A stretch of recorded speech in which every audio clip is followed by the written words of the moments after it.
Hi everyone, welcome to the IQ Movie channel, and in this video we will discuss a film called Terminator Salvation 2009. This film is the fourth in the series of Terminators that have been produced since 1984. This film tells about the extermination of mankind by supercomputers because it is considered as a threat. Here SkyNet is a supercomputer that has its own consciousness. In the midst of the war between the SkyNet robots and humans, only a handful of humanity remains.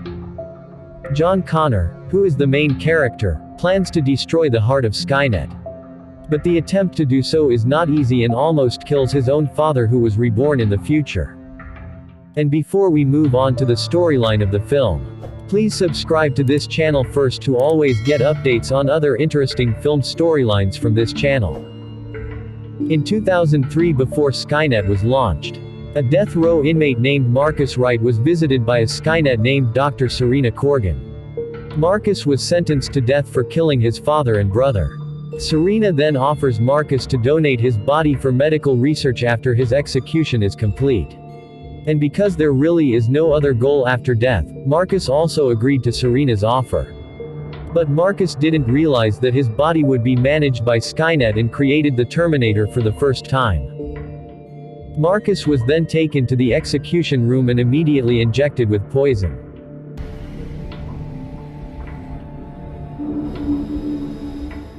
One year has passed, and now the SkyNet system has been activated and wiped out most of humanity in the Judgment Day events that were previously shown at the end of Terminator 3: Rise of the Machines.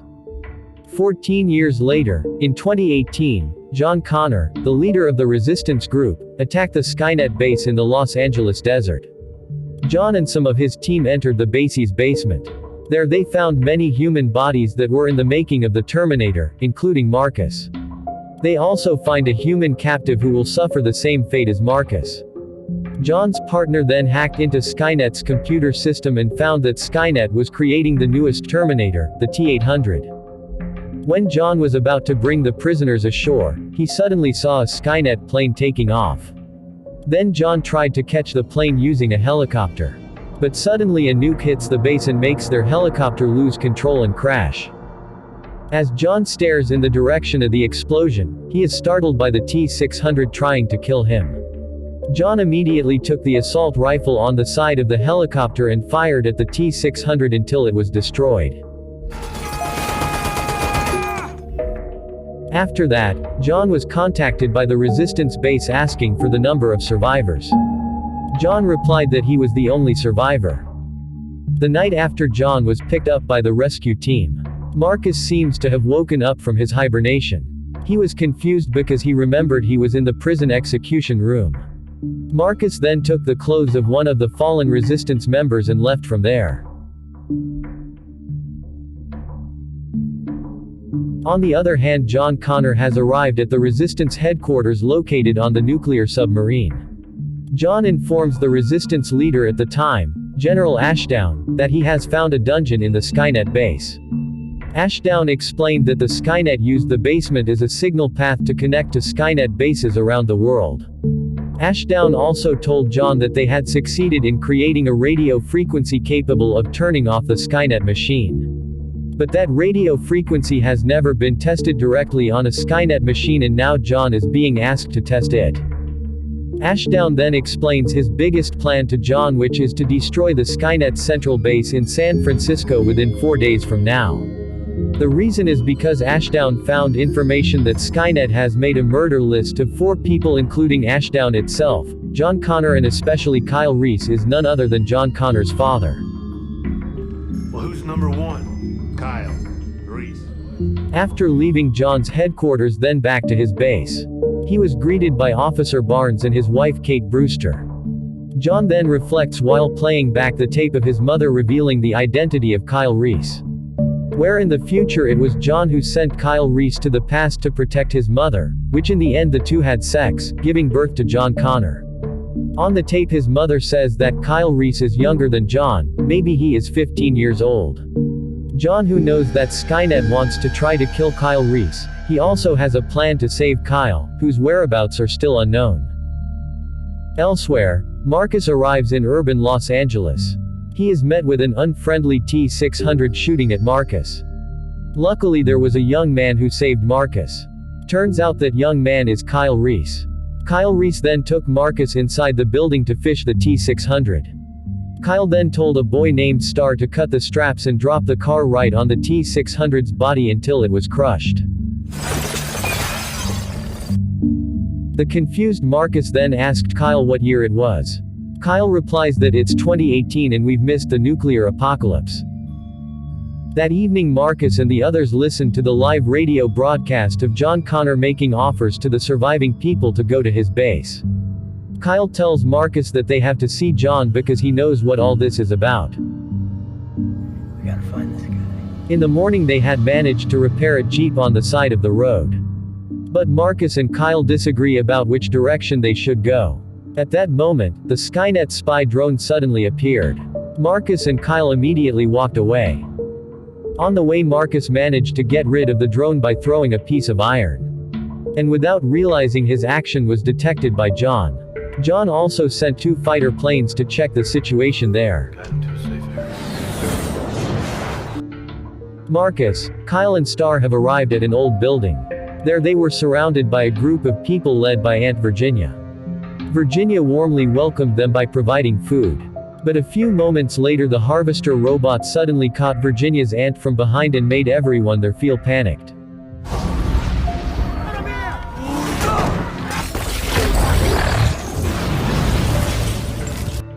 Marcus, Kyle and Star try to fight the harvester by getting into an old truck and pushing the oil tank towards the harvester's feet. After that they blew up the tank with fire. Unfortunately the explosion did not destroy the harvester. The harvesters attacked their truck again by deploying 2 Terminator motors. There Kyle managed to destroy one motorbike, while the other was crushed by a crane. While crossing the bridge, suddenly they were blocked by a SkyNet plane. Marcus' sudden stop sent the crane bouncing toward the plane. Kyle and Star tried to escape by jumping into the river. But unfortunately both of them were caught by the harvester.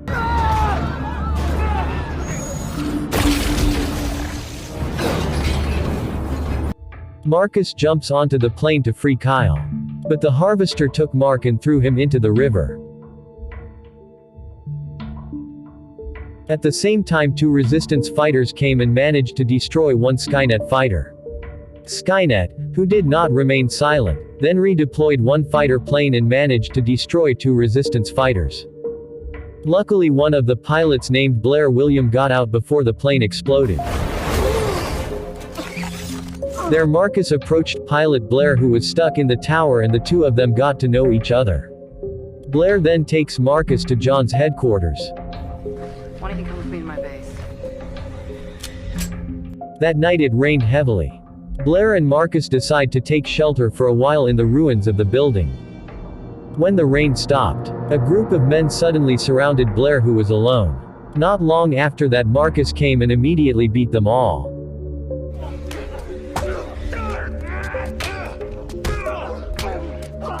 After all are defeated, Blair and Marcus make a bonfire to cool their bodies. Blair is very grateful that Marcus saved her. There Marcus still doesn't realize that he is actually a Terminator. Elsewhere John and Barnes test Ashdown's radio frequency by fishing for SkyNet's fighter planes.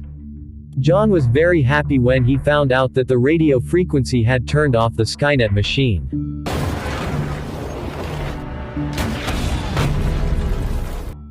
He also informs Ashdown that his test has been successful. But John's happiness turns to disappointment when Ashdown announces that he will attack the SkyNet center the next day at exactly 4 a.m. John asked Ashdown to cancel his intention, because there are still many human offerings there. But Ashdown didn't want to and persisted with his intentions. At the SkyNet base center, Kyle, Star and Virginia are taken to the Terminator base with the other captives. The T-12 engine then detects Kyle as the main fugitive. T-12 also caught Kyle and put him in custody. On the other hand Marcus and Blair have arrived in front of John's base. There, Blair tells Marcus that John's base is surrounded by magnetic mines. And when Marcus walked after Blair, one of the kings was attracted by Marcus' feet. The mine quickly exploded and made Marcus caught red-handed for being caught as a Terminator. Marcus was then shackled while being interrogated by John. John believes that Marcus has a mission to kill himself. Marcus, who said he didn't know anything, was surprised by the appearance of the inside of his body that had become a robot. Marcus asked who had done this. John replied that it was SkyNet's doing. John accuses Marcus of going to kill Kyle Reese. But Marcus dodged and instead he wants to save Kyle Reese, who is now captured by SkyNet. Heading for SkyNet. John then went to his room to discuss this with his wife Kate. John explains that Marcus looks honest and doesn't look like SkyNet. Blair, who believes Marcus is a good person, then tries to free Marcus.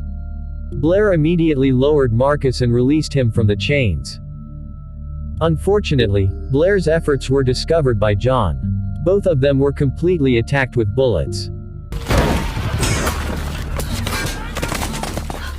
Just as Blair and Marcus were about to leave the base area, a missile hit them. All members of John immediately checked the explosion marks. But they only found Blair, while Marcus had run towards the forest. John saw Marcus' movement through the helicopter. He also directs a series of bombs that make Marcus plunge into the lake. John and one of his colleagues then checked the surface of the lake for Marcus' body. But instead of Marcus they found but the Terminator water beast. They were finally attacked by a water Terminator which made the helicopter crash. At that time John, who tried to swim to the shore of the lake, was also attacked by a water Terminator. Luckily Marcus showed up and saved John. It seems that this time John really believed that Marcus was not like SkyNet. There John gave Marcus a map device and asked him to go to SkyNet headquarters in order to free the captives and Kyle Reese. Marcus agreed and immediately left in front of John. It's morning. John asks Ashdown to delay his attack, because he was going to save Kyle Reese and the other captives. But Ashdown still refused and instead removed the leadership of John from the resistance group. John then radioed to everyone and asked them not to attack SkyNet because there were still a lot of prisoners there. What's the point of being a member of the resistance if we have to kill our own race? Our future than all of us. This is John Connor. Everyone finally obeyed John and stayed true to John's orders. After that, John went alone to the SkyNet base. He robbed the Terminator's motorbike and then used it as a vehicle.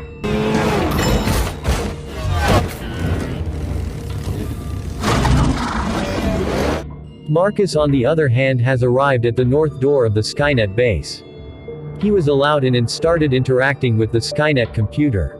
Marcus deactivates the SkyNet defenses so John can infiltrate the base easily. Okay.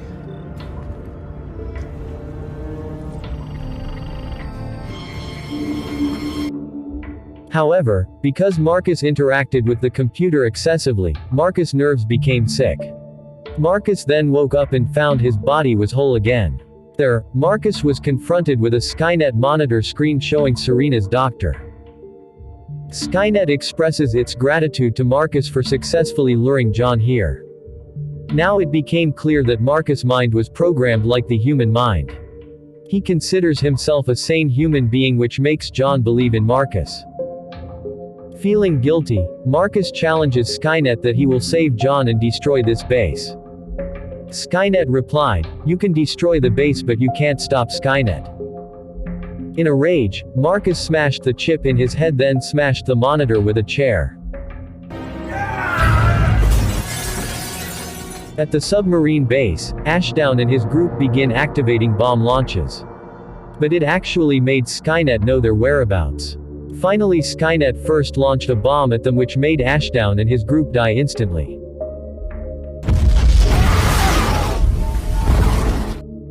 On the other hand, John managed to open all the prison cells and ordered all the prisoners to leave immediately. It wasn't long before John met the first generation T-800. There John was completely beaten by the T-800 and he decided to withdraw. John then met Kyle Reese and Star. All three of them are back against the T-800, which is very hard to destroy. They continued to steer clear of the T-800 by entering the Terminator production bay. Here John found the hydrogen battery which fuels the T-800. Simultaneously, the T-800 reappeared which made John even more panicked. John then sent Kyle Reese to the top floor. Meanwhile, he will face the T-800. But of course the T-800 is no match for John.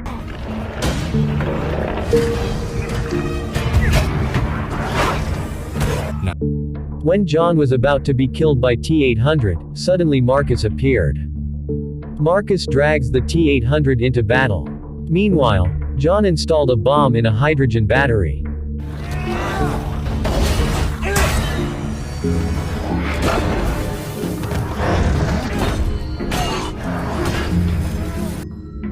The T-800 found Marcus' weakness in the heart. He also hit Marcus' heart which made Marcus' breathing feel tight. Suddenly John was startled by Kyle Reese's voice asking him for help. John immediately looked for the source of Kyle Reese's voice, but apparently it wasn't Kyle but T-800. John then slammed the T-800 into the front of the molten metal tank. When the T-800 was standing right in front of the tank, John immediately shot the tank causing the T-800 to be bathed in hot molten metal. But instead of being destroyed, the T-800 is happy. John then shoots a hydrogen pipe where a jet of hydrogen freezes the T-800. But it didn't last long, because the T-800 started moving its body. John then wakes Marcus by electrocuting his chest. Right after Marcus woke up, the T-800 stabbed John in the chest with a pointed iron. Marcus immediately took the iron and then stabbed it into the neck of the T-800 until it shattered.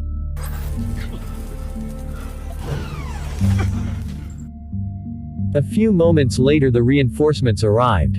Marcus immediately took John, Kyle Reese and Star to the helicopter. When they air, Star then gives the detonator to John.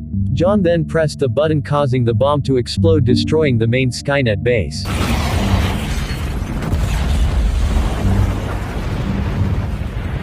John is now being treated at base. Kate cried sadly because John was predicted to not be able to last long because his heart was getting weaker. Marcus then offered his heart to John, because he wanted to atone for all his mistakes in the past. Before that Marcus said goodbye to Blair for helping him in this war.